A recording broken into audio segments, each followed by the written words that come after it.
માણેકપુર ગામ ગંદકી અને કીચડનો રાફડો ફાટ્યો, ગ્રામ પંચાયત ઉપર સ્થાનિક લોકોએ કર્યા સવાલો। શું ગ્રામ પંચાયત વિભાગ ગંદકીનો નિકાલ કરશે કે પછી ચૂંટણી સમયે વિકાસના નામે પ્રજાને લોલીપોપ આપી છટકી જશે?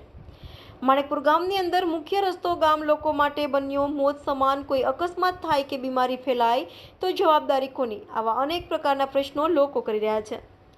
ચોમાસાની શરૂઆત થતાની સાથે જાહેર રસ્તાઓ પર કાદવ કીચડ જોવા મળી રહ્યો છે। ઉના તાલુકાના માણેકપુર ગામમાં જાહેર રસ્તાઓ પર પાણીનો કોઈ જ નિકાલ ન હોય ત્યારે ચોમાસાની શરૂઆત થતાની સાથે જ્યાં જુઓ ત્યાં કીચડ અને ગંદકી જોવા મળી રહી છે, જેના કારણે લોકોને અવરજવર કરવામાં ખૂબ જ તકલીફ સહન કરવી પડે છે। સાથે સાથે મોટી સંખ્યામાં મચ્છર ઉત્પન્ન થઈ શકે છે, જેના લીધે રોગચાળો ફેલાય અને બીમારીનો માહોલ સર્જાઈ શકે છે। આના માટે જવાબદાર કોણ? સ્થાનિક પ્રશાસન તંત્ર દ્વારા કીચડ અને ગંદકીની સાફ સફાઈ કરશે કે પછી આખું ચોમાસું લોકોને તકલીફનો સામનો કરવો પડશે?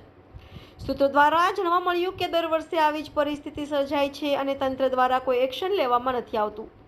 તંત્ર દ્વારા વહેલી તકે સાફ સફાઈ કરી અને પાણીનો નિકાલ કરે તેવી માણેકપુર ગામ લોકોની માંગ ઉઠી છે।